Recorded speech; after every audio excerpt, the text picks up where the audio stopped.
Swayam Prabha. Digital India. Educated India.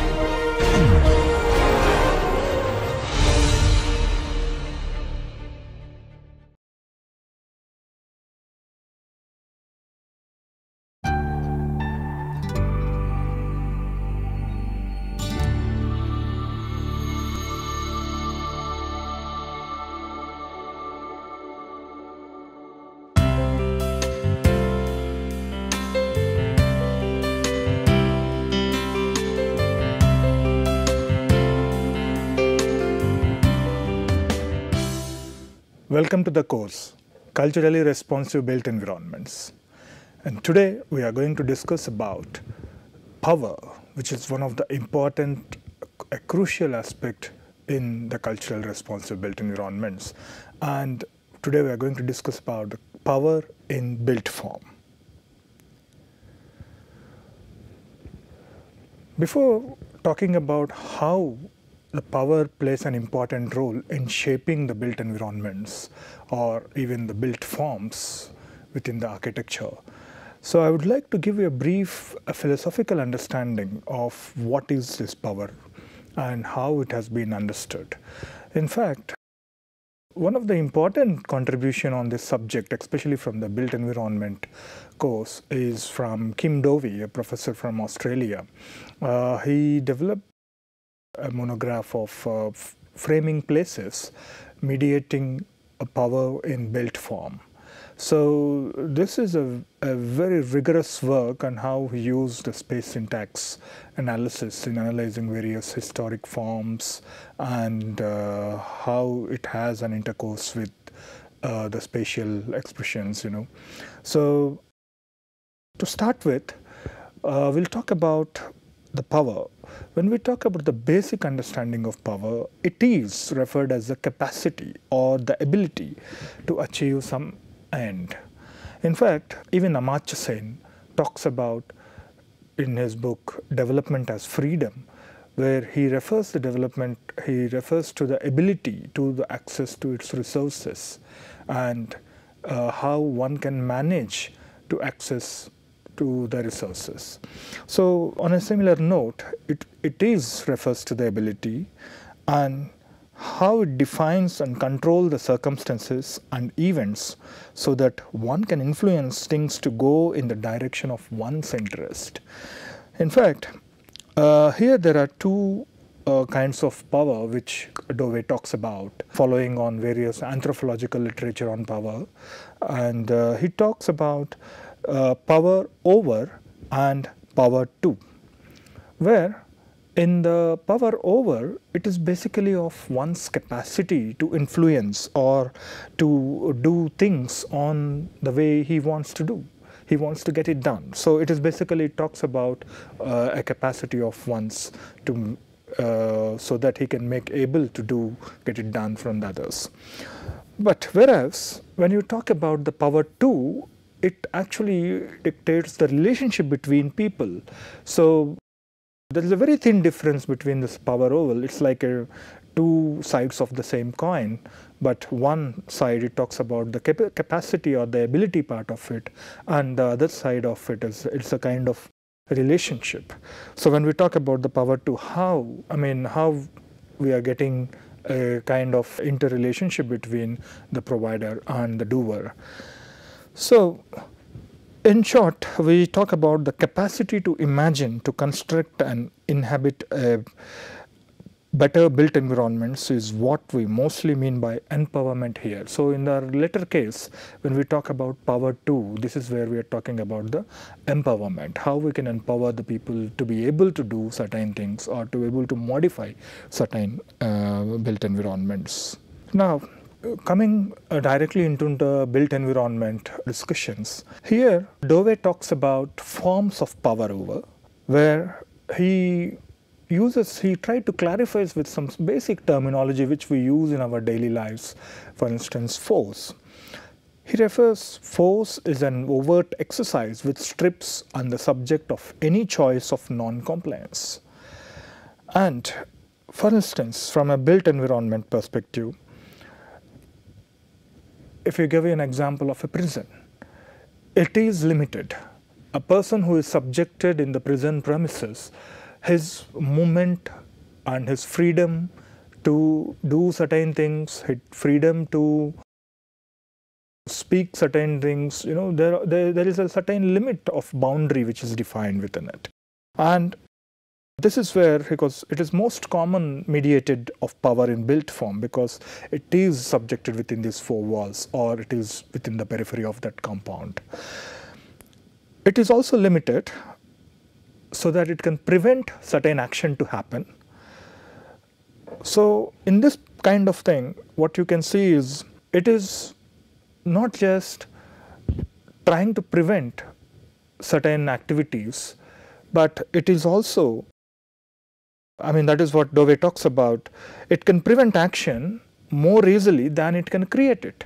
So in this particular form of force, there are certain impositions on the people or with it from its environments, how it is shaped. So it is restricting certain actions, but it is not creating certain actions. So that is what Dove talks about. Whereas in the second form, he talks about coercion, defined as a threat of force to secure compliance and may be constructed as a latent kind of force. Here the force is hidden. Like here, it could be expressed in some few ways.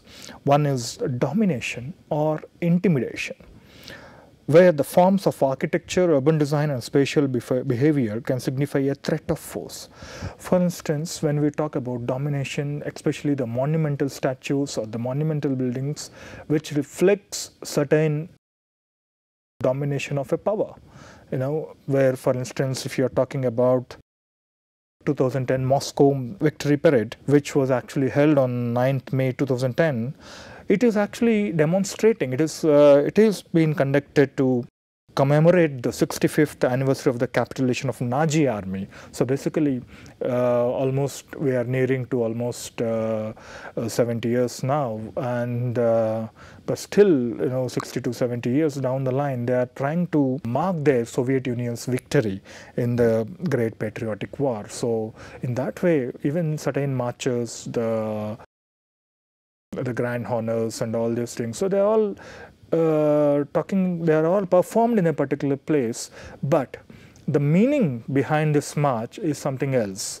The meaning something else is the earlier discussed force version is hidden component in it.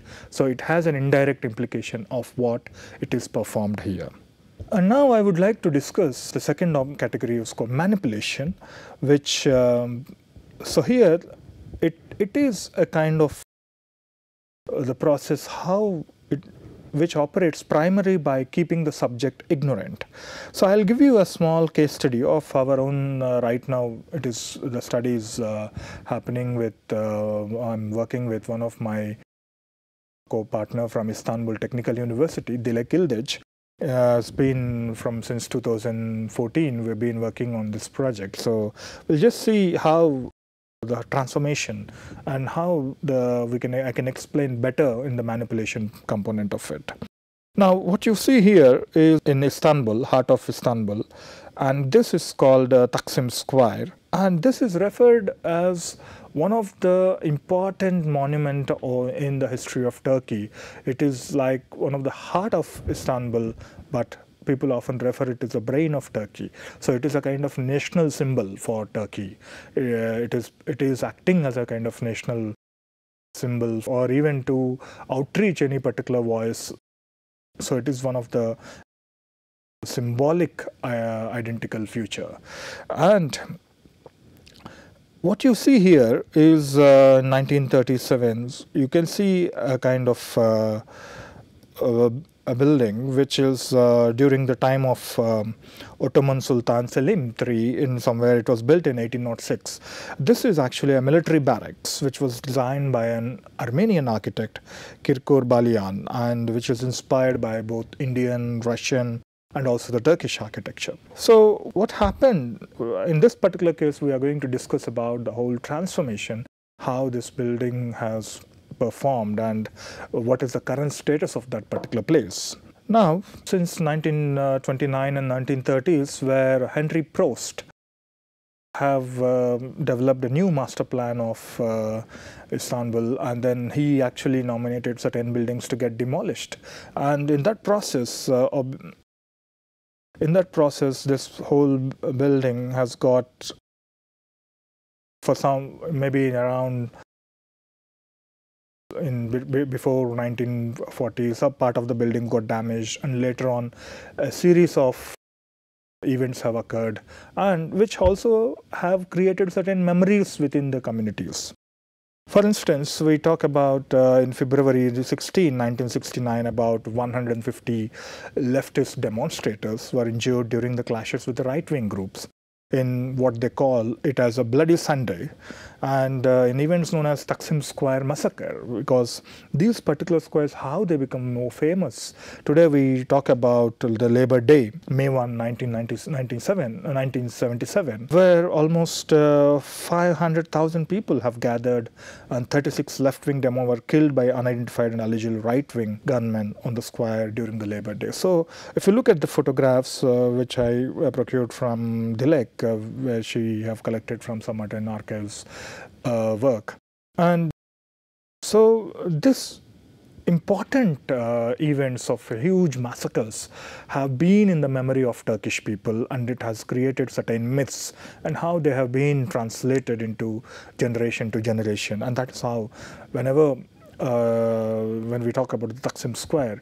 So here it is not, the moment we are talking about this particular building of the military barracks, it is very much associated with the square. You know, we can't just isolate the building and talk isolate from the square, because the square becomes a national identity, a symbol of the national identity.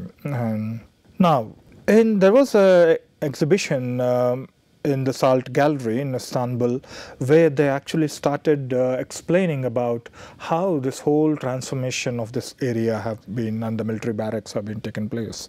So starting from almost from the Ottoman side, it was a barrack, and later, because of in 31st March around 1909, there was an attack on this military barrack, because that time there was a conflict between the conservative ideologies and the kind of socialistic ideologies, and part of it got demolished, and a small attack happened. And then there was an internal, this internal courtyard has started used as you can see here, the football. So this was the first football stadium in Turkey, and so the military barracks have gradually started working as a football stadium, and so that certain sportive activities do take place. And in 1928, the opening of Taksim Square have taken place, and that is where, at the same time, Henry Prost was working on the master plan of Istanbul, and that is where he brought an Italian architect to make this kind of monument. And the Crystal Casino was constructed, and then finally what you see here is the military barracks was demolished. So initially the first part was demolished, and later the full part was demolished. So now, after that, what they started doing is around 1940s, this was developed into a kind of park. And then after a series of demolitions have taken place in Istanbul, and obviously this whole place have become a kind of Meydan. And later, much later, they did constructed the Ataturk Cultural Center, so that it defines the space of the Meydan. And so that is how the transformation happened. So now the story, this whole transformation was being visualized in the exhibition, the way it was portrayed. They call in different phases the very key milestones. This 1803 to 1940, the Taksim is referred as a new square. So, and then and the 1940, because see, in why we are talking about 1803, in fact, the Taksim name comes from, there used to be a huge kind of structure of water reservoir called Maksim, and which was a kind of distribution component. So that is where the water is used to distribution. So even here now the Taksim comes from, that is the way it distributes. So ideally, linguistically, it is referred as Taksim as a distribution, but one look at that square. So the moment you are passing from the park and anywhere, the moment you reach to the square, you can actually orient yourself to which part of the city you are going. So that is how, literally also, that is a square which actually distributes you to, and it orients you to go into different directions of the city, different parts of the city. Whereas in 1940, that is where the Turkey's prominence into the Republic, that is where the square of the Republic, and in 1967 to 1980 when the square of Rizhar, and whereas in 1960s, whereas in where we are talking the nearing to the Labor Day massacres and all, that is where it becomes a political square. So now, in today, if we talk about 1986 to 2012, this is the square of everything. So if you look at the transformations of from the new square to the square of the Republic, and to the square of leisure, the square of political square, and to the square of everything. So what is happening in this Geji Park is, this was the present situation around 2012, until 2012. And you can see this has become a kind of a green access to the other part of the city. And so in that way, this whole network has, I mean, this is the only large green space probably in the hardcore of Istanbul. So now what there has been some observations from various communities which we interviewed with the local shopkeepers and other places. They feel that, you know, they had a lot of memories even in the Geji Park, because maybe when they were born they have not seen the military barracks, but still there's some myths were translated, but what they have seen is their experience is the Geji Park. Some people have celebrated their weddings there, some people have their associations spending their leisure time with the families, and at the same time people working in Istanbul Technical University or even behind the hotels and all other things, they have their memories in passing through the park and relaxing through the park. So at some point of the time, for some reason or the other reason, some of the community, I mean the stakeholders, communities, they observed that this is not well maintained. So the one side of it is a kind of leisure space, the other side of it is also a kind of, in the evening time, some activities for some brokers for prostitution and some drugs. So there are also, we heard two kinds of voices from both the sides. So people have opined that to some extent somehow this was the maintenance aspect has been ignored. But then in the recent development, what the Turkish government, the Erdogan's government, what they are looking at is how we can redevelop this, how we can restitute as a restitution project. And so in the stretch of constructing various historic buildings which were lost or which were damaged or which were demolished by the bomb destruction due to the bombs, right?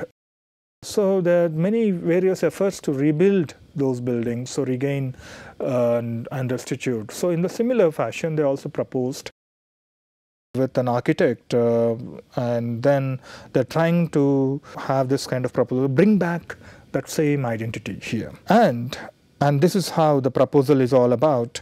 So basically, the center park remains as a kind of paved platform and a little greenery will be there, and all the same military barracks form of a building will come back again. And this is how what you see on the left hand side is from the architect's work, which we collected some information on how it can retain back its identity. And what you see is Ataturk Cultural Center that actually defined the Maidan's premises. It defines an edge. So now everything good, but now what is the response? What they have observed in 2013 and 14 time is people started revolting. what you see is people are actually revolting in with a standing in silence. They are not moving. So they're doing a lot of reps. So I was a little puzzled to what was wrong. So there was the media reports talk about there was a gap between how it was not communicated to the communities, how this whole proposal, and because they were planning to cut down a few trees, so they're losing that green spaces.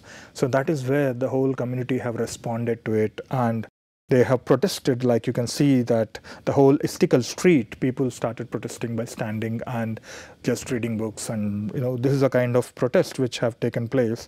And that time, obviously, the government have taken a serious. To stop these activities, they even use some kind of pressure waters or to send them out. And at some point, they even brought their kids and children.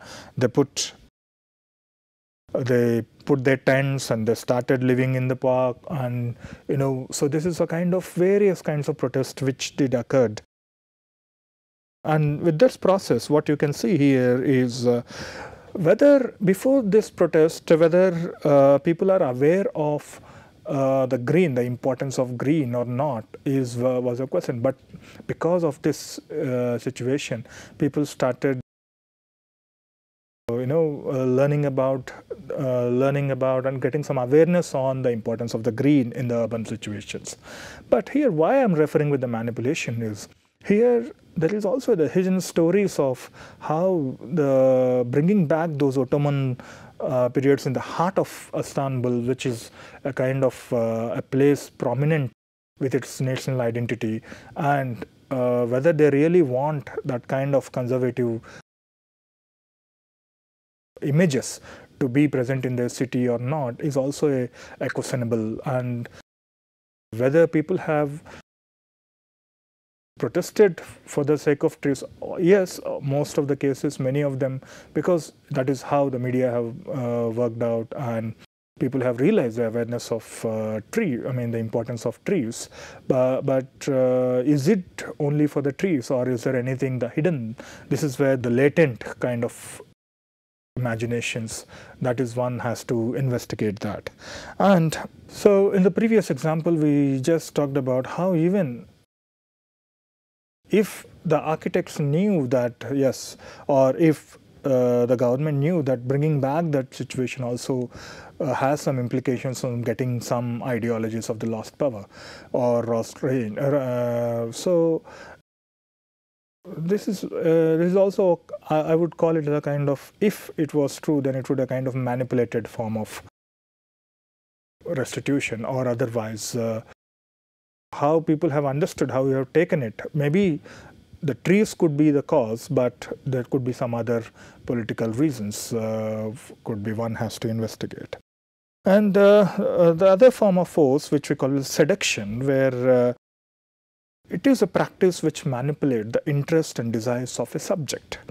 So here it actually relies on interaction and acknowledgement of both real and unreal, and pleasure and pain, limit and limitless, and material and immaterial. So how it can produce the sensory understanding, and how the place can actually seduce, it has a potential to seduce. It is slightly different from a kind of, unlike the manipulation, because it does not deceive, but it can at least put a controlled range of an interaction, and as well as the acknowledgement of both the imaginary and the real one. Whereas in the authority, when we talk about authority, it is a form of power which is integrated with institutional structures of society, such as state, church, private, corporation, school, and family. So, for instance, on the right-hand side, what you see is the Vatican City. I was on St. Peter's, taking this photograph from the top of St. Peter's Dome. And that's how the Vatican City, the whole plaza and the way, the whole street connections and the whole visual axis is portrayed. Because in the Roman times, how church is on the top of its pyramid, and how it has a notion of its power, and how it is demonstrated through the built form. And that is where the authority also, because the scale of the building, the way one's direction is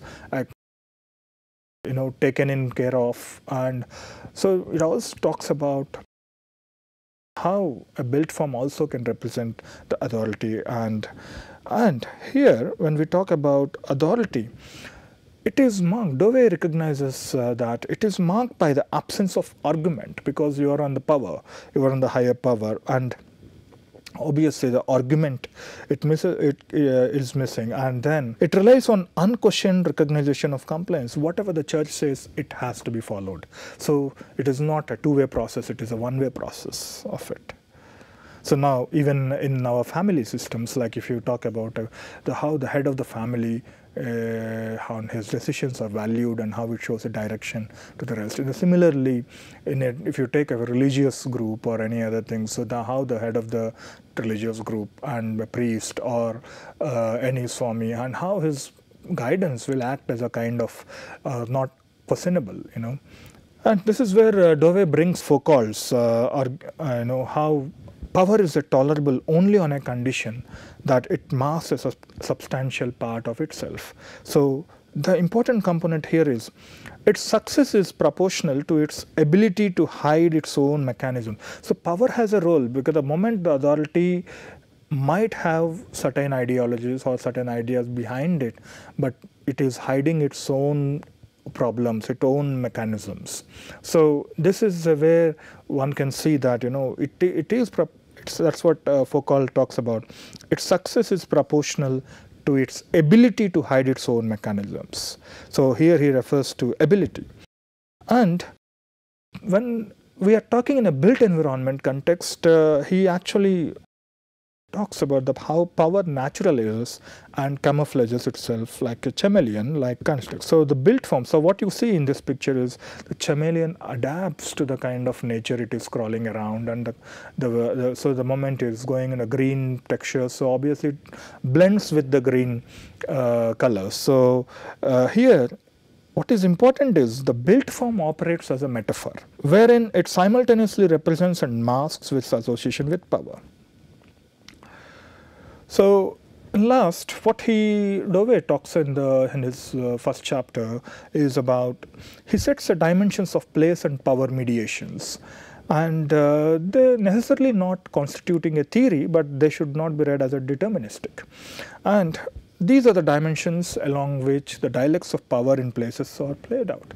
So for instance, I'll just read out a few, and in the following class we'll be talking about some of the case studies and his methods of work. Like for instance, orientation versus the disorientation. So how built form can orient or disorient or reorient its subjects through the spatial framings of everyday life. So how a particular passage can connect to the visual connections to it, and how it can also disorient certain, or it can also, if you are planning something in a Muslim house, obviously how the parda can actually, the way it is oriented, and how the gender component is protected, So similarly in the publicity and privacy, built form segments space in a manner, depends on various requirements of a particular groups or a particular historical mankind. Segregation and access. Again, they're all interrelated. Of course, what we are talking are all interrelated. The boundaries and the pathways can segregate places of interest, like we talk about Berlin Wall. So that is where we talk about the East Germany and West Germany, where we talk about Nicosia, that's where we talk about the Turkish part of Cyprus and the Greek part of the Cyprus. And nature and historically constructed meanings can be naturalized to legitimize authority, so how it has been rooted, so that even the way we can legitimize. So this is where legitimizing traditions, through which an authority is legitimate. Similarly, a stability and change. And we talk about the static part of it and the morphological aspect of it. So how it can produce the illusions of permanence and the dynamism and innovations. And it talks about the progress of the American nation, how the whole built form talks, and how certain materials also talks about the transformation. And the authenticity and the fake. I think this is again how also one perceives it. And identity and difference, the politics of identity and difference is mediated in an arena of spatial representation with time. And what time of this place is, are we talking about, when we talk about identity, the Ottoman has that same value of that Turkish building or the barracks as of now, or is it was something different? So dominant and docile, and that talks about the way the mass and volume and how it cannot be divorced from discourses of domination and intimidation. Place and ideology, how a physical place can open a question of spirit. So these are all some of the dimensions, and I acknowledge Kim Dovey's work on framing places, mediating power with built form. So I also thank Dilek Ildej for her contributions on the Taksim's work. Thank you very much, and we'll see you in the next class on power and its case studies. Thank you.